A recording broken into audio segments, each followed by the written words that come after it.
یہ فوج کا کام نہیں تھا. دنیا میں کسی جگہ بھی آپ دیکھیں یہ فوج کام نہیں کرتی, یہ صرف ہماری فوج کر رہی ہے. اس لیے کہ آپ کے عوام, یہ جو عوام ہے 24 کروڑ, یہ بددیانت ہو گئے ہیں. سیاستدان تو ہے ہی بددیانت, آرام خور ہے. عوام بددیانت ہو گئی ہے, ان کو پتہ ہی نہیں ہے ہمارے ملک کے ساتھ کیا ہو رہا ہے.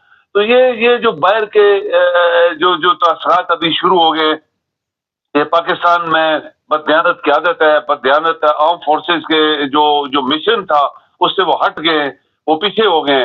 آپ کے ایکس سروس مین کی جو ٹیم ہے, بہت بڑی جنرلز ہیں, انہوں نے یہی بولا ہے کہ پاکستان کی فوج اپنے مشن سے پیچھے ہٹ گئی ہے اور پاکستان کی فوج بددیانت ہو گئی ہے. یہ ان کے الفاظ ہیں, senior general from Pakistan army جو ریٹائر ہوئے ہیں, یہ ان کے الفاظ ہیں.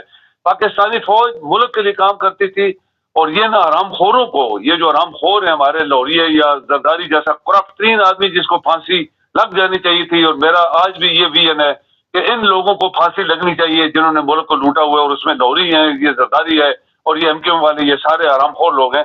تو مبارک صاحب, یہ قومیں بنتی ہیں, آپ کا بہت تجربہ ہے, قومیں ہمیشہ بنتی ہیں محنت سے, دیانتداری سے, ایک مشن کے اوپر ایک ان کی نظر ہوتی ہے اور اس کے لیے قربانیاں دیتے ہیں.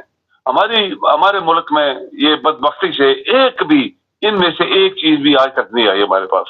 سر یہ جو 25 لوگوں کو ملٹری کورٹ نے سزا سنائی, یہ تو گلے پڑ گئی. ان کا پروگرام تھا کہ عمران خان کو بھی ملٹری کورٹ میں لے کے آئے, اور جب یورپین یونین, UK, امریکہ نے سوال اٹھا دیا تو اب یہ کچھ یو ٹرن لیں گے یا نہیں لیں گے؟ دیکھیں بات سنیں مبارک صاحب, بات یہ ہے کہ آپ دیکھیں کہ پاکستان میں کیا کیا نہیں ہوا. لوگ باہر نکلے, لاکھوں دنیا نکلی, سب کچھ ہوا. آپ کے اندر جو غدار ہے, مسلمانوں کے اندر غدار سب سے زیادہ پیدا ہوئے ہیں دنیا میں. پاکستان کے اندر پہلے دن سے غدار حاوی ہیں ہمارے اوپر. ان غداروں نے پاکستان کے لوگوں کی خواہش اور مرضی کے خلاف ان کو مارا, ان کو قتل کیا, ان کو سزائیں دلوائیں, ان کو عمران جیسے بندے کو جیل میں گھسیٹا. یہ عمران کا اپنے الفاظ ہے کہ ایک دن آئے گا جب سب چور ڈاکو اکٹھے ہو جائیں گے اور یہ میرے خلاف ہو جائیں گے, اور ایسے ہی ہوا. اس کے اپنے الفاظ تھے, یہ مجھے اندر کر دیں گے, پھر یہ حکومت کرنے کی کوشش کریں گے. اور افسوس کا ناک بات یہ ہے کہ آپ کی مسلح افواج جو ملک کی سیکورٹی کے لیے بنائی جاتی ہے, وہ ان کے ساتھ چوروں کے ساتھ مل گئی. ججز جو تھے, جو میں نے 2-3 دفعہ ریپیٹ کیا ہے کہ ججز جو ہیں وہ انصاف نہیں دے پائے. ان کی پیداوار ہیں, ان کی مرضی سے چلتے ہیں, آرام کھاتے ہیں, روٹی جو ان کو دی جا رہی ہے پاکستان, وہ آرام کھا رہے ہیں. آرام کھانے والے لوگ انصاف نہیں کر سکتے مبارک صاحب, یہ دنیا کی مثال ہے. جانبدار لوگ جانیں قربان کر دیتے ہیں, اپنے مشن سے پیچھے نہیں ہٹتے. جانبدار لوگ ملک کی وفاداری کے ساتھ جانے دے دیتے, پیچھے نہیں ہٹتے. پاکستان میں سب غدار ہیں. ابھی بتائیں آپ, جب سب بھی غدار ہوں گے تو کس طرح یہ لوگ جو ہمارے ساتھ ابھی ہو رہا ہے, یورپین یونین میں جمہوریت ہے, امریکہ میں جمہوریت ہے, کینیڈا, آسٹریلیا جو ترقی یافتہ وہاں جمہوریت ہے, وہاں جمہوریت کی قدر کی جاتی ہے, وہاں لوگوں کی آواز کی قدر کی جاتی ہے. یہاں پہ تو ہر چیز جو سچائی ہے اس کو دبایا جاتا ہے, اور سچائی والے لوگ, آپ کو پتہ ہے, آپ نے بھی پروگرام کیا, عمران وہ جو یاد ہے وہ کس طرح بھاگا یہاں سے, اس کے ساتھ کیا کیا ہوا, اور بڑے بڑے لوگوں کے ساتھ کیا کیا ہوا, وہ شریف کو مروا دیا گیا. تو یہ سب کچھ پاکستان میں کیوں ہو رہا ہے؟ کیوں؟ کیا پاکستان کے لوگ واقعی مردہ ہے؟ میں تو کہتا ہوں جب زندہ قومیں ہوتی ہیں تو ان کو پتا ہوتا ہے میرے ساتھ کیا ہو رہا ہے. وہ ایسی مردہ قوم ہے پاکستان کی 76 سال, جس کو قائد اعظم نے, جس کا دن منا رہے ہیں, بڑے شور شور پیسہ لگا رہے ہیں اور لوگوں کو دھوکہ دے رہے ہیں. یہ وہی قائد اعظم اور اس کی ٹیم کا پاکستان ہے. انہوں نے خود اکیلے نہیں بنایا تھا, اس کے ساتھ بہت بڑی ٹیم تھی پیچھے. تو ان کا پاکستان کے ساتھ جو ہو رہا ہے, یہ ظلم ہو رہا ہے. اگر وہ کاش وہ ٹیم زندہ ہوتی تو شاید وہ ایسے لوگوں کے اوپر, اپنے آپ کے اوپر بھی شرمساری کرتے کہ ہم نے کیوں یہ ایسا کام کیا تھا. بہت شکریہ سر. جی مہربانی.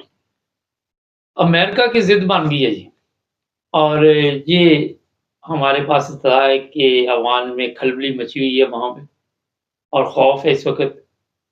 ان کو سمجھ نہیں آ رہی کہ آنے والے دنوں میں 1 مہینے کے بعد ہونا کیا ہمارے ساتھ. عمران خان کو اگر وہاں پہ بلایا جاتا ہے, جب صدر کے حلف کی جو بھی وہاں پہ کارروائی ہوتی ہے امریکہ میں, اس میں اگر عمران خان کو دعوت دی جائے تو ان کے لیے اور مصیبت بن جائے گی. آنے والے دنوں میں جو حالات پاکستان کے, عام کو قوم کے لیے کچھ نظر نہیں آ رہا, اپنے بچاؤ کی فکر پڑی ہوئی ہے. کوئی کہہ رہا ہے کہ چیف آف آرمی اسٹاف کے کہنے پہ گولی چلی اسلام آباد، کوئی کہہ رہا ہے جی وزیر اعظم ہوتا ہے وہاں کا سربراہ، اس نے آرڈر دیا تھا کہ گولی چلاؤ۔ اور اس وقت انسانی حقوق کا جو جنازہ پاکستان میں نکل رہا ہے،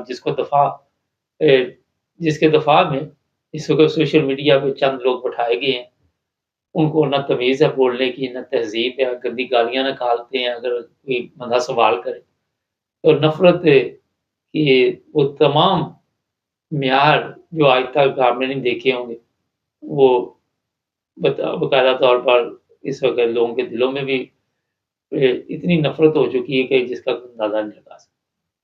پچھلے دنوں میں پتہ نہیں کہاں بیٹھا ہوا تھا، وہ کہہ رہے تھے کہ ہمارے باپ دادا تو فوج کی بڑی عزت کرتے تھے مگر وہ غلط کرتے تھے، ان کو پتہ نہیں تھا کہ ان کے اصل چہرے کیا ہے۔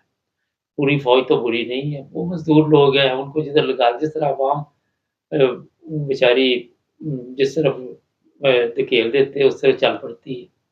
عوام کو تو ہوش ہی نہیں آنے دیتے، کبھی بجلی کے بل اتنے بھیج دیتے کہ اسی سیاپے میں پڑے رہے، کبھی گیس بند کر دی، کبھی بجلی بند کر دی، کبھی مہنگائی کر دی، کبھی پیٹرول مہنگا، کبھی پیچھے سے آرڈر آتا ہے پیٹرول پمپوں پہ لائنیں لگوا دو، کبھی انٹرنیٹ اڑا دیا۔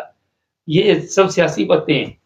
آپ سمجھ رہے ہیں کہ پاکستان میں ان چیزوں کی کمی نہیں ہے، یہ گیم ڈالی جاتی ہے تاکہ آپ اپنے عذاب میں پڑے رہیں، پھر آپ کا دھیان دوسری طرف کم جائے گا۔ جب آپ کو بل اتنے بھیج دیے جائیں گے، اب لائنوں میں بل جمع کروانے کی کھڑے ہو گئے تو پھر ادھر دھیان نہیں جائے گا۔ تو یہ جو گورنمنٹ ہے یا ادارے، یہ آپ کی سہولت کے لیے نہیں، یہ پریشانی پیدا کرنے کے لیے۔ چینل کو سبسکرائب کریں، جڑے رہیں ہمارے ساتھ۔